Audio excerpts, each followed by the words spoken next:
ಓಂ ಶ್ರೀ ಗುರುಭ್ಯೋ ನಮಃ ಹರಿ ಓಂ. ಭೃಗುವಲ್ಲಿ ಸಹನಾವವತು ಸಹನೌ ಭುನಕ್ತು ಸಹ ವೀರ್ಯಂಕರವಾವಹೈ ತೇಜಸ್ವಿನಾವಧೀತಮಸ್ತು ಮಾ ವಿದ್ವಿಷಾವಹೈ. ಓಂ ಶಾಂತಿ ಶಾಂತಿ ಶಾಂತಿ. ಭೃಗುರ್ವೈ ವಾರುಣಿಃ ವರುಣಂ ಪಿತರಮುಪಸಸಾರ ಅಧೀಹಿ ಭಗವೋ ಬ್ರಹ್ಮೇತಿ ತಸ್ಮಾಯೇತತ್ ಪ್ರೋವಾಚ ಅನ್ನಂ ಪ್ರಾಣಂ ಚಕ್ಷುಶ್ರೋತ್ರಂ ಮನೋವಾಚಮಿತಿ ತಗುಂಹೋವಾಚ ಯಥೋ ವಾ ಇಮಾನಿ ಭೂತಾನಿ ಜಾಯಂತೆ ಯೇನ ಜಾತಾನಿ ಜೀವಂತಿ ಯತ್ಪ್ರಯಂದ್ಯಭಿ ಸಂವಿಶಂತಿ ತದ್ವಿಜಿಜ್ಞಾಸಸ್ವ ತದ್ಬ್ರಹ್ಮೇತಿ ಸತಪೋಸ್ತಪ್ಯತ ಸತಪಸ್ತಪ್ತ್ವಾ ಅನ್ನಂ ಬ್ರಹ್ಮೇತಿ ವ್ಯಜಾನಾದ್. अन्नाद्येव खल्विमानि भूतानि जायन्ते अन्नेन जातानि जीवन्ति अन्नं प्रयन्त्यभि संविशन्तीति तद्विज्ञाय पुनरेव वरुणं पितरमुपससार अधीहि भगवो ब्रह्मेति तकुंहोवाच तपसा ब्रह्म विजिज्ञासस्व तपो ब्रह्मेति सतपोस्तप्यत सतपस्तप्त्वा प्राणो ब्रह्मेति व्यजानात्. प्राणाद्येव खल्विमानि भूतानि जायन्ते प्राणेन जातानि जीवन्ति प्राणं प्रयन्त्यभि संविशन्तीति तद्विज्ञाय पुनरेव वरुणं पितरमुपससार अधीहि भगवो ब्रह्मेति तकुंहोवाच तपसा ब्रह्म विजिज्ञासस्व तपो ब्रह्मेति सतपोस्तप्यत सतपस्तप्त्वा मनो ब्रह्मेति व्यजानात्. मनसोह्येव खल्विमानि भूतानि जायन्ते मनसा जातानि जीवन्ति मनं प्रयन्त्यभि संविशन्तीति तद्विज्ञाय पुनरेव वरुणं पितरमुपससार अधीहि भगवो ब्रह्मेति तकुंहोवाच तपसा ब्रह्म विजिज्ञासस्व तपो ब्रह्मेति सतपोस्तप्यत सतपस्तप्त्वा विज्ञानं ब्रह्मेति व्यजानात्. विज्ञानाद्येव खल्विमानि भूतानि जायन्ते विज्ञानेन जातानि जीवन्ति विज्ञानं प्रयन्त्यभि संविशन्तीति तद्विज्ञाय पुनरेव वरुणं पितरमुपससार अधीहि भगवो ब्रह्मेति तकुंहोवाच तपसा ब्रह्म विजिज्ञासस्व तपो ब्रह्मेति सतपोस्तप्यत सतपस्तप्त्वा आनन्दो ब्रह्मेति व्यजानात्. आनन्दाद्येव खल्विमानि भूतानि जायन्ते आनन्देन जातानि जीवन्ति आनन्दं प्रयन्त्यभि संविशन्तीति सैषा भार्गवी वारुणी विद्या परमे व्योमन् प्रतिष्ठिता.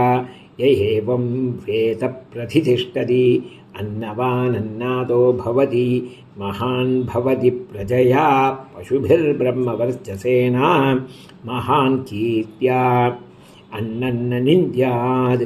तत्व्रतं प्राणो वा अन्नं शरीरमन्नादं प्राणे शरीरं प्रतिष्ठितं शरीरे प्राणे प्रतिष्ठितः तद्देतदन्नमन्ने प्रतिष्ठितं स य एतदन्नमन्ने प्रतिष्ठितं वेद प्रतिष्ठति. अन्नवानन्नादो भवति महान् भवति प्रजया पशुभिर्ब्रह्मवर्चसेना महान् कीर्त्या अन्नन्न परिचक्षीत. तद्व्रतम् आपो वा अन्नं ज्योतिरन्नादम् अक्षुज्योतिप्रतिष्ठितं ज्योतिष्यापप्रतिष्ठिताः तदेतदन्नमन्ने प्रतिष्ठितं स य एतदन्नमन्ने प्रतिष्ठितं वेद प्रतिष्ठति.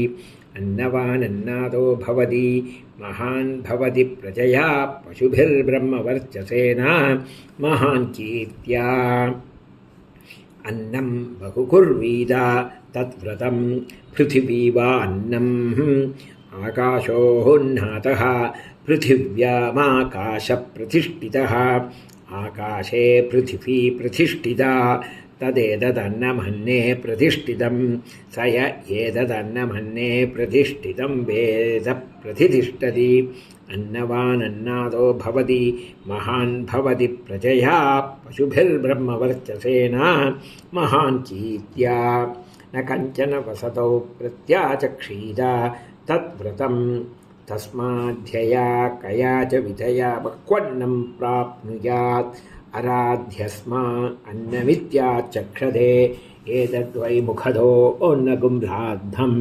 मुखदोऽस्मान्नगुम्राध्यते एतद्वै मध्यतोः अन्नगुम्राद्धं मध्यतोऽस्मान्नगुम्राध्यते एतद्वान्ततोः अन्नगुम्राद्धम् अन्ततोऽस्मान्नगुम्राध्यते एवं वेदा क्षेम इति वाचि योगक्षेम इति प्राणापानयोः कर्मेति हस्तयोः गतिरिति पातयोः विमुक्तिरिति पायौ इति मानुषीः समाज्ञाः अथ दैवीः तृप्तिरिति वृष्टौ बलमिति विद्युति यश इति पशुषु ज्योतिरिति नक्षत्रेषु प्रजातिरमृतमानन्द इत्युपस्थे सर्वमित्याकाशे तत्प्रतिष्ठेत्युपासीत प्रतिष्ठावान् भवति तन्मह इत्युपासीत महान् भवति